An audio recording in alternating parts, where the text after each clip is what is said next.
wonderful to come together for this session for the 2024 Opportunity Institute. My name is Shakima Clancy, and I currently serve as the National Director for Campus Partnerships and Student Success with the Kessler Scholars Collaborative.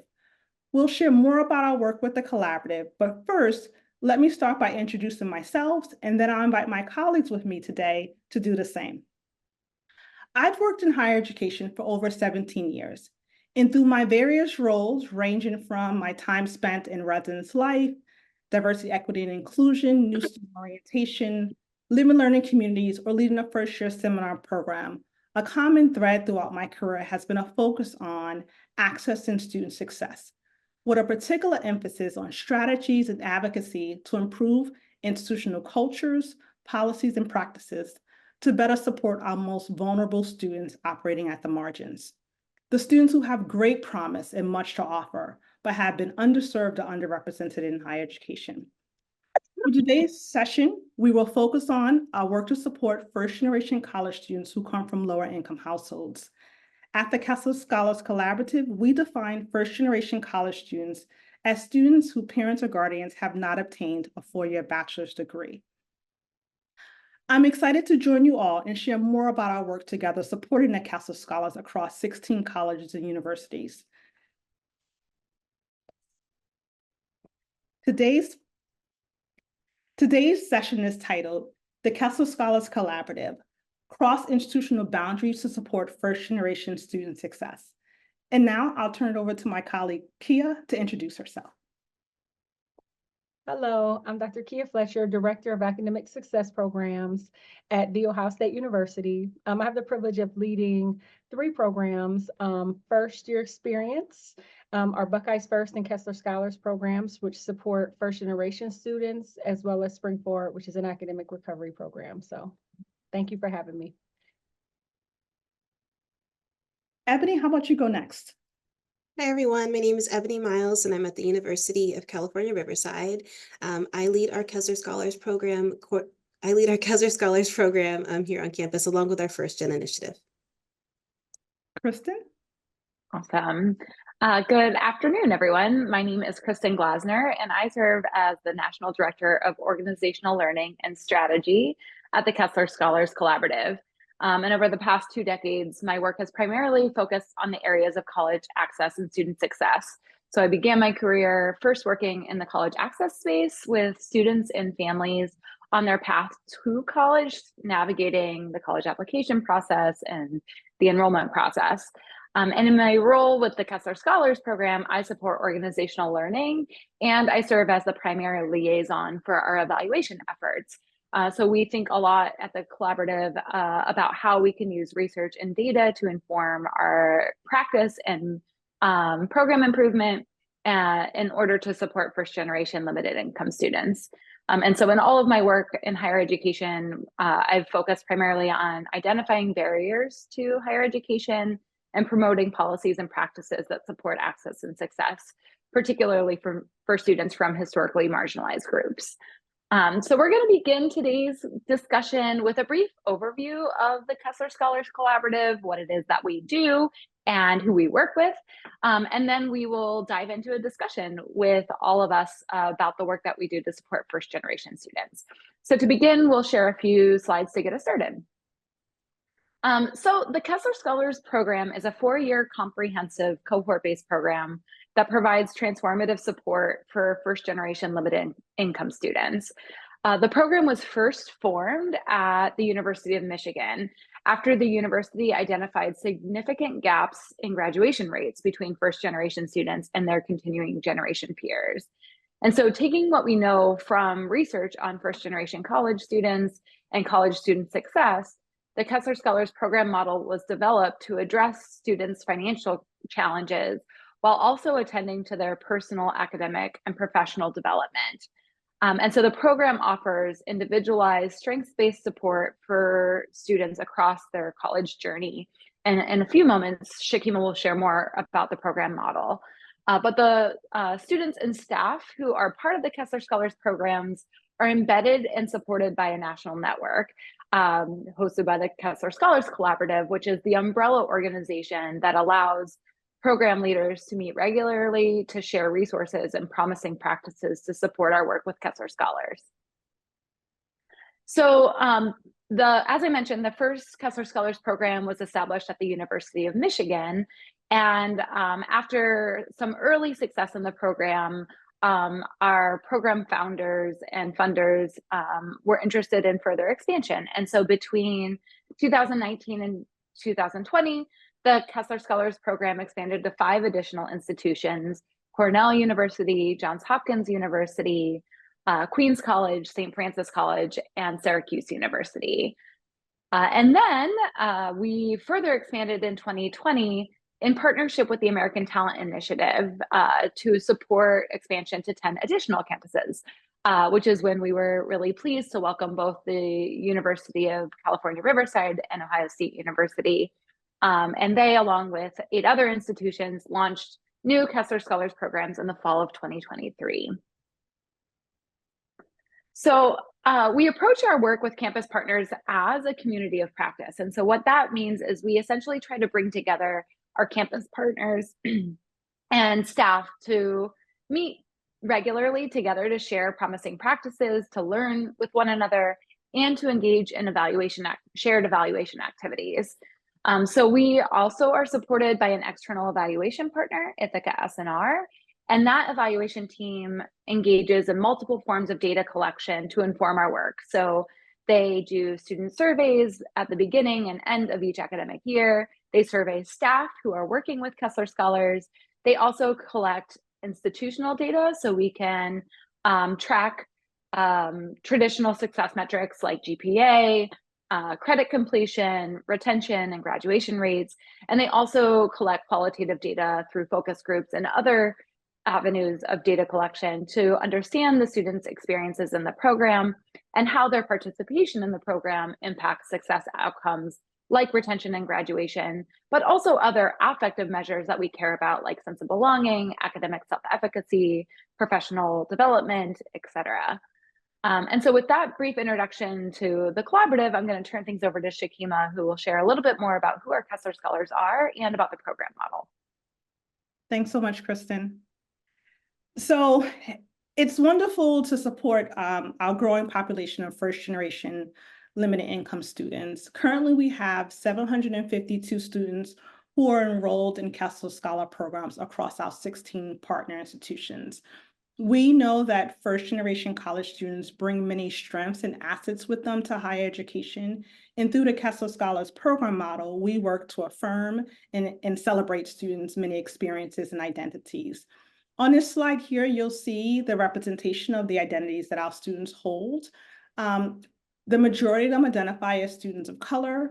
You'll see representation as it relates to students who identify as international students, as well as the home communities that students come from in relation to their suburban, urban, or rural communities. 13% of our Kessler Scholars attended private schools, and we have a very small population of students who identify as veteran students and or as transfer students.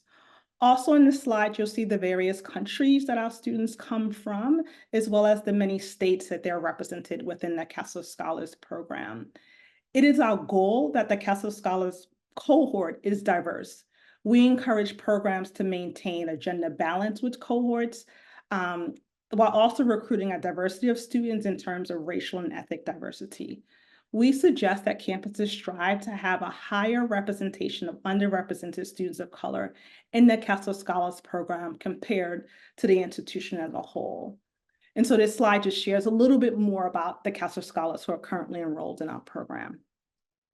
On this next slide, I'll take a few moments to dive a little bit deeper into the Kessler Scholars Program model. As Kristen mentioned, this is a 4-year comprehensive cohort-based program that's truly designed to connect students with one another in their home institutions and resources in their respective communities, to equip students with the knowledge and skills that are needed to successfully navigate the hidden curriculum of higher education and to thrive in those spaces.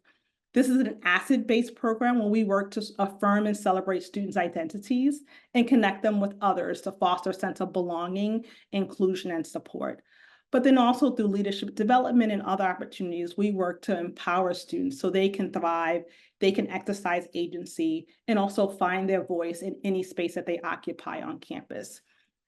Some of the things that make the Kessler Scholars Program unique is that there are dedicated professional staff who work to support students, including peer mentors who are supporting students throughout the 4 years of their time in higher education.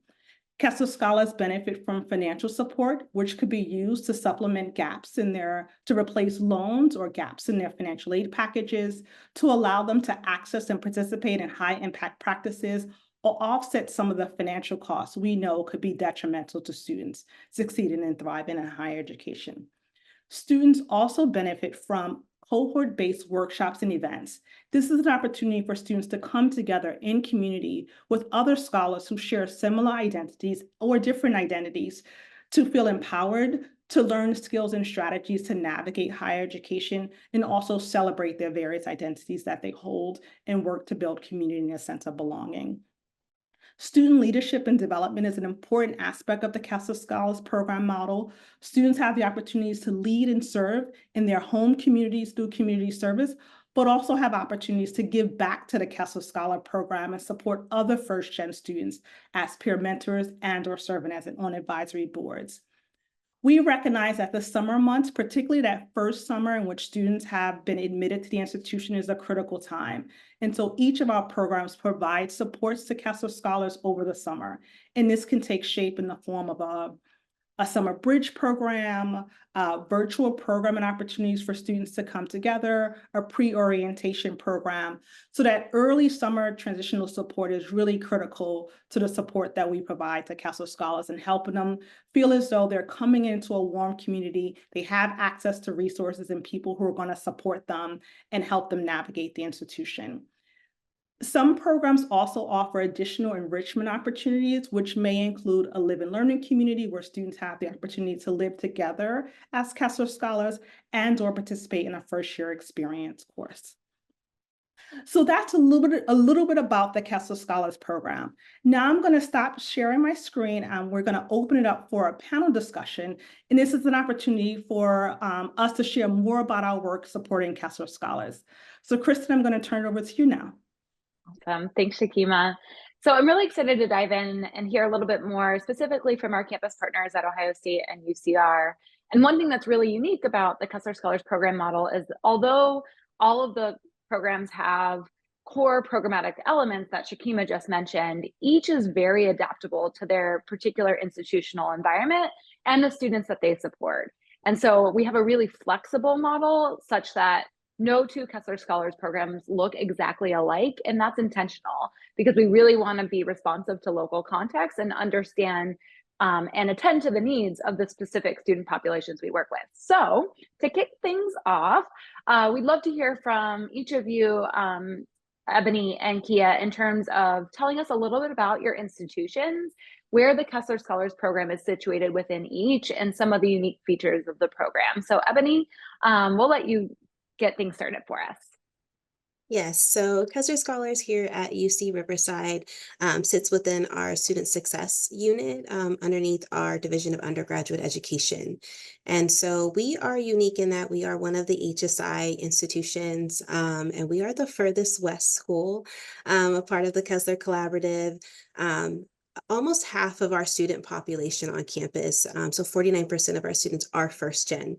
And I think that is one thing that sets us apart as a campus. I think that we embody that as a campus in regards to like how we service students overall. It's just a very diverse campus. And one thing I am proud of is the graduation rates compared from the first gen to the non-first gen. Less than a 2% equity gap, which is really saying how we're supporting them as a whole on our campus. We service very diverse population. Most of our students are Pell eligible students overall. And so I think it's all in how of our programs and departments across campus are working together to support this very specific student population. And I think the interesting part about our Kessler Scholars, I thought, at least with this first cohort, is they're all from our state. They're all from the local California state. even though it's a very huge state, takes you about 8 hours to drive across it. But we have students that have come all the way from, the border of San Diego all the way up to Northern California. And so it's a wide variety of students that are embodied in our Kessler Scholars Program here at UC Riverside. Awesome. Thank you, Ebony. Kia, how about you? Tell us a little bit about Ohio State and your program. Okay, so kind of like Ebony, the Kessler Scholars Program at Ohio State is also within the Office of Undergraduate Education and is a part of Academic Success Programs. So Ohio State is the land-grant institution for the state of Ohio, right? So there's over 1 million living alumni around the world. So pretty big place. About half of the students who start Ohio State as an incoming freshman or a new student actually graduate debt-free, is what we're finding. So that's a good thing. About 21% of last year's incoming class of students were first gen.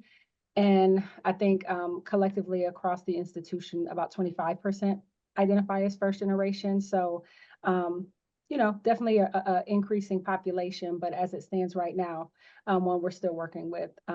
We're a very large, decentralized campus. And so what I would say is we have a number of programs, affiliated programs, which are going to offer some sort of comprehensive support throughout the student life cycle, as well as one and dones, right? Workshops and different events that are going to cater to first generation students. And so, Kessler is an important part of that because of, one, the collaborative efforts across the different institutions that are part of the Kessler Collaborative, but also because of the visibility that it presents to support students from the time that they enter the institution until they graduate.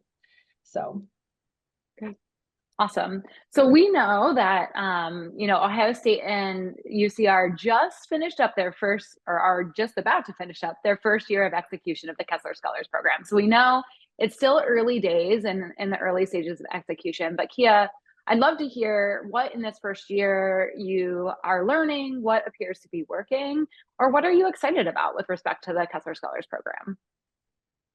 So there are a lot of things that we're excited about. I think the first year for most of us was, a lot of learning, a lot of documentation, a lot of assessments, just to try to figure out, where we need to tweak or continue to improve and support. I think one of the wins early on was with the support of the collaborative and the assessments done there. They just highlighted 99% of our scholars felt that the program was meeting or exceeding expectations. And at a time when there's so many other challenges, institutional challenges, national challenges, right? That was just a very, encouraging and like positive reinforcement for us as a program that we're on the right track as far as the relationships we're building and the ways that we're supporting students. I would say that we found the success coaching, one-on-one appointments have been one of the most effective parts of the program. And success coaching, every student is going to have an academic advisor or two, depending on major or program. But the success coaching is a little different, right? Because that's like the check-in with the student, right? It's not about curriculum per se. It's about how they're doing, what might they need more support in? How's life going? How's life in the residence halls? How's your grandmother, right? Like just how's life going? And that's just been very effective. And we've literally seen a GPA increase from students who attend 2 or more success coaching appointments in a semester compared to those that don't. And so we're not saying causation, but there's definitely a correlation there, right? Which we love to see. And so the relationships that we're building and the support system that Kessler has been able to provide the students, we're seeing the results, right, in the assessments as well. I would also say the coin ceremony was a very powerful ceremony for our students. And we had 73 scholars at the start of the year, so we're one of the larger Kessler programs. And to have our leadership present and all of the folks there, the symbolism of that ceremony and just the students feeling like they were part of something so much bigger, right? And they were being celebrated so early on. This is before grades posted. This is before any of that. And just as a part of the larger first gen celebration, Ohio State has a week dedicated to celebrating first gen students. And so it was very powerful. And I think lastly, one of the things that I highlight is being that we have one of the larger programs and trying to scale that support and what that looks like. I think our approach has been creating a cluster within the cohort. So creating spaces and opportunities for students to connect and meet each other and have these experiences in the support in the ways that they need it, right? And then be able to have those relationships and continue to experience not just what's happening within the program, but what's happening across campus together. Two examples of that quickly. We had students who met at the early arrival program, right? They didn't know each other beforehand. They became besties at the early arrival program. I try to flash that picture everywhere I can, like it's working. But they made a connection there, and then they hang out outside of their residence hall. They hang out outside of Kessler, but they're also coming to events together. So the cooking class we had, they attended together, right? So that relationship and bond has occurred because of the opportunities that exist within the program. So I think that's one of the most successful things. It's really hard to get 75 students to be at the same place at the same time every time, but this has given them the space and the freedom to get the support in the ways that they need it, but then also to connect with other students who are seeking support in the same way. Wonderful. Thanks, Kia, for sharing. And you mentioned the coin ceremony. I just want to share with all that the coin ceremony is sort of a welcoming event. It's sort of a signature Kessler event that signals a sense of belonging and community across all 16 of our partner campuses. So every Kessler Scholar is invited to attend as a first-year student, a sort of a welcoming to the broader first-gen community of support that they're joining, and as a symbol that they earn their place in higher education, that they're celebrated and that they're welcomed, and ideally that they're exposed to new people and places that they otherwise wouldn't have access to. So really glad to hear that that was a powerful experience for your first-year scholars. And something I heard in your response, Kia, is the power of relationship building. And one thing that I think is really key in the Kessler model is this idea of building a community within the broader university community, because especially as a first-generation college-going student, it can be challenging to kind of find your people. So Ebony, I'd love to hear from you in these early days of launching the Kessler Scholars Program. What have been some early wins for you, or some things that you're excited about in running the program there? So I think very much what Kia said. I think it's the one-on-one connections that students are having with, whether it's the check-ins with me or just their peer mentors. It's a moment that students they have your undivided attention, and they're focused on just, they feel like, oh, okay, you're really here asking me the questions. I get to have the space to just talk. And so I would say at our school, we're on a quarter system. That is one thing that also makes us a little bit different. We're on a 10-week quarter system. So it is everything for students to be meeting with their peer mentors. And students talked about peer mentoring before they even started the program. They wrote it all over their applications. And then even on the evaluations, it echoed of how important the peer mentoring is. And so I'm excited for them to take that experience, for them to be mentors this upcoming year, and how they're going to really utilize that information. So students met with their peer mentors 4 times a quarter, so 12 times out of the year. And it might sound like a lot, but it's so helpful in a 10-week quarter system in holding students accountable. And there's this relatability for students when it's peer-to-peer, feels like a no judgment space, right? These are students that have already kind of been there. They've kind of walked these lines. They understand what offices they need to create their success. And so I think that that's been really helpful, and it's been exciting. And I think even before I'd even put the call out for students, okay, who wants to be a peer mentor? I feel like students were already asking me, when can I be a peer mentor? And, often I think sometimes we say, oh, okay, well, we've selected students, but we're so worried that we can't, give them a stipend or give them some sort of funds. But students don't care about those things. Students genuinely want to give back to their peers who are first gen, because they really do understand that experience. And I think that has just been exciting to just kind of see them grow throughout the year. It flew by, but you can definitely see each student's growth from their first term to ending now. Today is our actual end of the year ceremony that we're kind of hosting. So it's really great to hear and see the students reflect on things. And for the individual check-ins, I take a holistic approach like many of us do in Kessler Scholars, because you have to. Students are having lives on and off campus. Their lives don't just stop with just academics. And so I think Kessler Scholars gives us that opportunity to dive in a little bit deeper to really support our students. And then I think the other part is just following up. I love being able to follow up via emails with students. And to see them follow through on the follow-up, that's huge for students and the growth of that. So I'm excited for their second year in the program. Kristen, can I jump in really quickly? Absolutely. I want to build upon something that both Kia and Ebony shared based on my experience leading the Kessler Scholars Program at Cornell University. One of the things that we found, this early entry to taking on leadership roles was so valuable and beneficial for first-gen students in particular, because as they were applying to other leadership roles on campus, they were being rejected. And this was an opportunity for them to develop their confidence, to gain experience, but then also to explore different ways in which they can give back to their respective community through the Kessler Scholars Program, and then also other opportunities across campus. So it would be beneficial for anyone watching this video to sort of think about opportunities that could be presented for students to lead and serve and develop their skills as they explore other opportunities to get involved on campus. Thanks, Shakima, for jumping in on that. And 100%, what I heard in both of your responses was this real sense of students taking ownership of their experience and helping their peers along the journey. And I think that's one of the powerful components of this cohort-based model is as you layer on multiple cohorts, you build this community of support where, you know, people are reaching up and reaching back to support one another through their college journey. So it's really great to hear that you're making those strides early on in the process.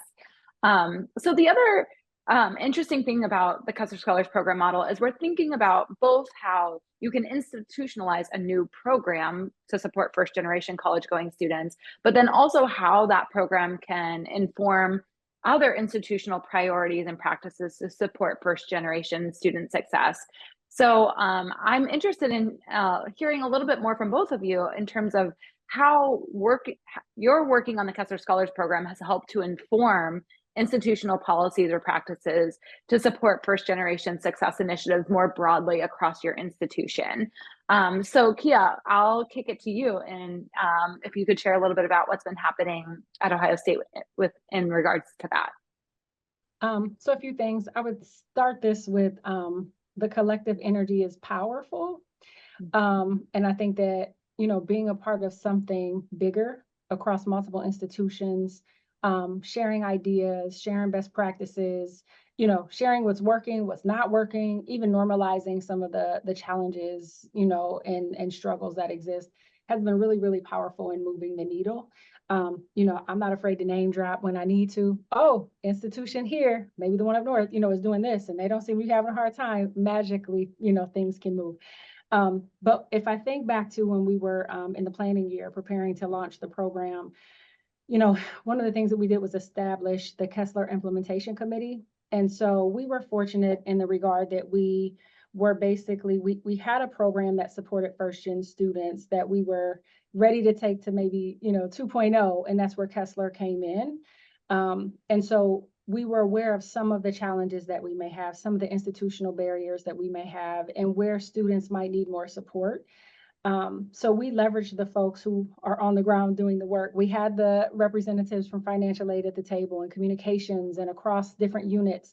And it was an intensive committee. Let me say, this wasn't the Q committee for your resume. I mean, this was like a bi-weekly, you got work to do and we'll see you in 2 weeks when you get that done kind of committee. But that also made sure that there was a vested interest in not just the program, but the students that we had identified, the students that we were supporting. And so it felt more like everybody's Kessler program versus just Kia's or, you know, whatnot. And that was really powerful. The advocacy that came from that, you know, and also the data collection. I mean, I cannot scream data enough. I'll probably scream it again with the next, well, I'll politely say it. And then the next question, because, you know, even capturing the data from the process so that there's something to go back and look at. Was this the best way to do this? Where could we do better or whatnot? So even capturing that data, you know, for us, for example, even with the selection process, right? We had 3 different processes to identify students, and we tracked those students based on that identification and what the engagement looked like. So we're approaching this year way more informed about what might be the most effective way to select our students and who are the students who need us the most, right? So that was just a powerful thing. I think it's really important when trying to move the needle to, you know, put the folks at the table who are going to be a part of that journey because the buy-in starts from the beginning. The other thing I would say is having the space to innovate and enhance, right? I mean, that's important. I think coming back to some of the conversations that we've been able to have with the Kessler Collaborative, when we're going through the data and, here's what the collective information is. And then, this is kind of where we're faring institution to institution on certain things. That's really helpful, right? When you're able to kind of disaggregate that and figure out which institutions might be facing some of the same challenges. What institutions are excelling, right, at certain spaces. And so you've got your own institutional community that you're able to leverage, but then also having the opportunity to leverage the Kessler Collaborative. Those two things together, I don't know, I feel like, we have a cape on and we are unstoppable as far as supporting these first gen students through the finish line. And being first gen myself, I mean, it's first gen Kia, who is 18, would probably be crying, right, if there was something like this available to her. So labor of love, but definitely powerful. So that collaborative effort has been absolutely the difference in what we've been able to achieve in the first year. Thanks for sharing, Kia. Yeah, I think one thing we say often in our monthly meetings is we want to work smarter, not harder. And there's so many opportunities to break down institutional silos and learn from what others are doing in this space, right? And although we recognize that our institutional context might be different, the students we serve might have different kinds of challenges and strengths that they bring with them to their campuses. There are many points of learning that can be gained, and I love that you're speaking to my data nerd heart and thinking about how we can use data and information to inform the work that we do. So we encourage folks on the ground who are working with students to do their own assessments, right? After a workshop, what did students learn? What did they like? What would they change, right? After their meetings with peer mentors and things of that nature, we ask for feedback from students, really in an effort then to really embody a continuous improvement model. And that's why from the beginning, we were really also committed to having external evaluation where we are using data really to inform every step of the process in terms of the work that we're doing with students. And sharing that back with students is really powerful too. So not just asking them to fill out our surveys, but then using it to tell them what we hear them saying and their feedback, and then being responsive to it. So thanks, Kia, for sharing a little bit about how institutional change is happening at Ohio State. Ebony, would love to hear also from you how the implementation of Kessler Scholars Program has informed any institutional priorities or practices to support first-gen students on your campus. Yes, I think like Kia said, it's kind of like the excitement of Kessler Scholars, like, oh, it's first gen, what's happening? And so I think it kind of reinvigorates that first gen like buzz or program that's happening on campus. And so I think there was a lot of excitement around it, but it also highlighted that we still need to continuously support our first gen students. And so when I say like half of our campus is first gen, I mean, we're like 13,000 of our students on this campus are first gen. And so I think it highlighted just the continuously need to support our first gen students. And so we were able to kind of like revitalize our first gen campus initiative, collaborate with our other 9 UCs on like first gen work here in California and on our other campuses. But one of the things I'm excited that we were able to do was to create a first gen campus committee. And so this was created with, lots of campus partners. And I think that that's important that it's from all spaces on campus, so you really can understand the student experience, their challenges, their successes. And so we've had people part of like Res Life or Academic Resource Center, our university library, having some faculty on board. And I think that all of this is kind of like highlighted, just kind of like Kia talked about earlier, the coin ceremony, having our provost there and present to be able to engage with our Kessler scholars to understand even more the first gen experience was important. Having, our ABPs behind us and our pre-planning, says, Kessler, this is amazing. This is great. You're having like this holistic support, but now we do have to start thinking about our other first gen students on campus. So I think it has revitalized a lot of those initiatives and has kind of like sparked some momentum on campus, and even, embedding first gen success into some of our divisional goals. I think that has been really huge. And so it's critical, for me, it's important for folks to know on campus that we have to create safe spaces for first gen students in the way of that a lot of spaces feel intimidating for our students, or you feel this imposter syndrome when you have to go down to student services and you're hearing all this jargon about financial aid and you're like, what does that mean? Kind of reminding folks of like, okay, how can I create a more student friendlier language? And I think that's one thing, like as a committee, we're just trying to partner with a lot of folks on campus and remind people of that. And one of the other things, of course, is our First Gen Celebration Week, making it a priority, making it a campus-wide effort so it can be seen everywhere across campus. There's power in numbers, right? This joint force to know that we're all supporting like the same mission. And so I think that it has done a lot for our campus. Hearing about Kessler Scholars has really like amped up a lot of our first gen work here at UC Riverside. Awesome. Shakima, I see you wanted to jump in here as well. Sure. So much of what I'm hearing both from Kia and Ebony is the power of this collaborative work. And one of the beautiful aspects of the Kessler Scholars Program, and while each cohort ranges anywhere from 20 to 75 students, this is an opportunity to learn from those students' experiences, to explore ways to change institutional policies and processes in ways to build institutional capacity to better support this growing population of students. And so I often found myself, when I was leading the program at Cornell, encountering a situation that one student was dealing with, and then learning from 3 or 4 other Kessler scholars that they were encountering the same challenge.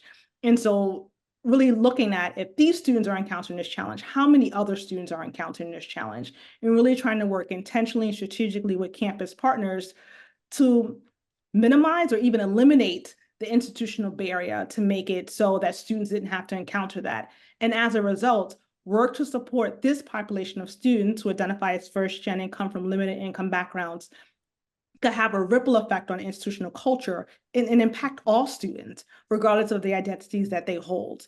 And that's something I think is so powerful about this work with the Kessler Scholars Program. That's great. So as we're closing out our panel, I'm wondering if each of you could share any advice or suggestions to others who might be watching this panel discussion about working to enhance first generation student support initiatives on their respective campuses. So given what you know about the work with Kessler Scholars, but just first generation college students on your campus in general and the support that they are provided, what are some suggestions that you would offer? And Ebony, we'll start with you on this one.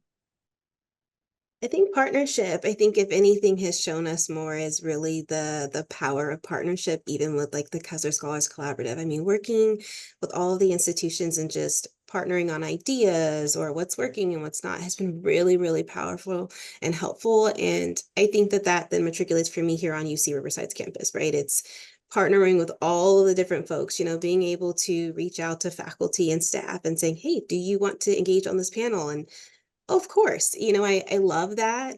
And it also allows for students to see all of the different first gen students that are on our campus and our faculty and staff. We have a large number of faculty and staff.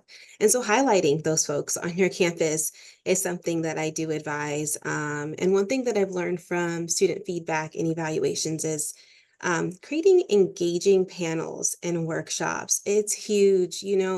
Students have to sit in these lecture halls on a daily basis and absorb all of this information. When they come to panels and workshops and activities, they want to interact. They really want to have like an engaging conversation. And so one thing I've learned is breaking up some of that monotony when we bringing in guest speakers, having speakers speak for 15 minutes, having an engaging activity. It's huge. I operate with less is more. I have for quite some time. I think students appreciate a more quality, great, small or large bonding that is intentional versus like 10 activities. Just because it's like, oh, we're creating all these spaces, but it's the intentionality behind it. Students are aware of that. And so that is like my biggest advice is hear the student feedback, listen to what they really want and engage with them. They are thriving for just some engaging discussions and conversations, and it makes them feel seen. That's really powerful. Thanks, Ebony, for sharing. Kia, what advice do you have? Ebony, I was over here testifying like, yes, that's it. That's it, yes. So I would say, absolutely everything that Ebony just mentioned. I'm going to take the opportunity to say data again. I mean, in whatever way possible, think assessments in the simplest way, right? Think check-ins when they come to a meeting, you know, smiley face or sad face. How are you feeling? I mean, all the assessments that you can consider, just so that you can ensure that you are working to support students in the ways that they want to be supported or that they need to be supported versus whatever in your mind you think is what they need, right? And disaggregate the data, right? Tear it apart. You know, in our case, commuters versus students who are in the residence halls. Like, what are we seeing? What might those students need differently if they're commuting to campus versus residential? And don't be afraid to dig into it, right? Don't be afraid of what it says. You know, hopefully it'll help you know where you need to go. I think another point is just being open to understanding the ways that student needs have shifted since COVID. And that's something that there has to be enough space. You know, certain things that I would have stood on a hill for in 2019 are just not it anymore. Like, things have shifted and changed so much. But having the space to understand that, like, there's some things that, yes, I may very well be an expert in X, but also these needs have shifted for these students as they're coming through. And so I need to be able to adapt to that, and our program needs to be able to adapt as well. You know, for some of the things Ebony mentioned, making sure that the workshops are engaging, right? And so I would challenge everybody, you know, am I doing this as a checklist thing to make sure that I have this number of things happening, or am I really being intentional that this is supporting something that's benefiting the student? And quantity versus quality all day. You know, we thought we had cut back, Ebony. We did not, in fact, cut back. We still had too many things. Just a couple more things.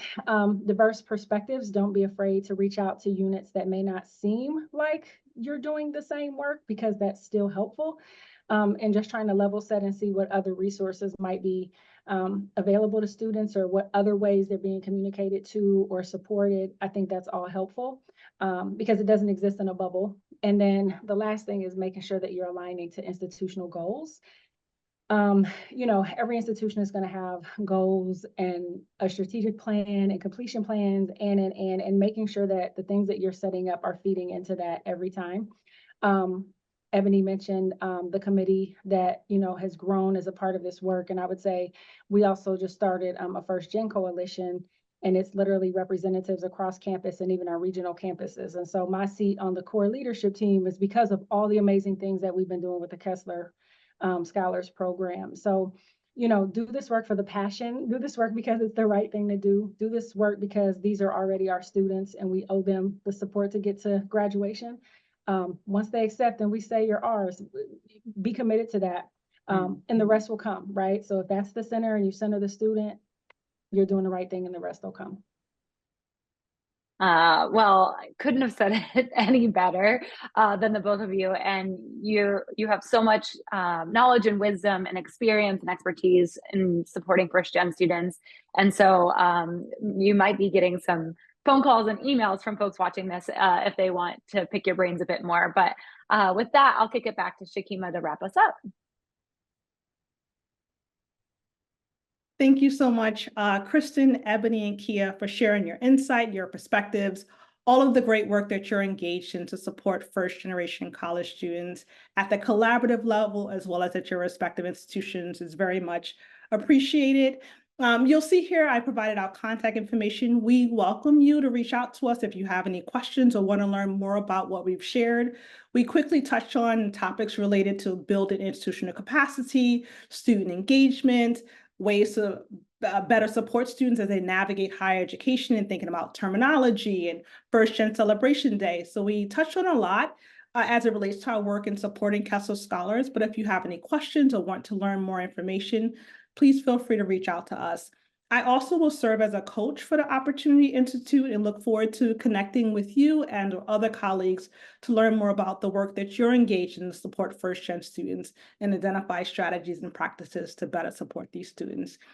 That's it for us. Thank you all. Thank you so much for joining us, and be well.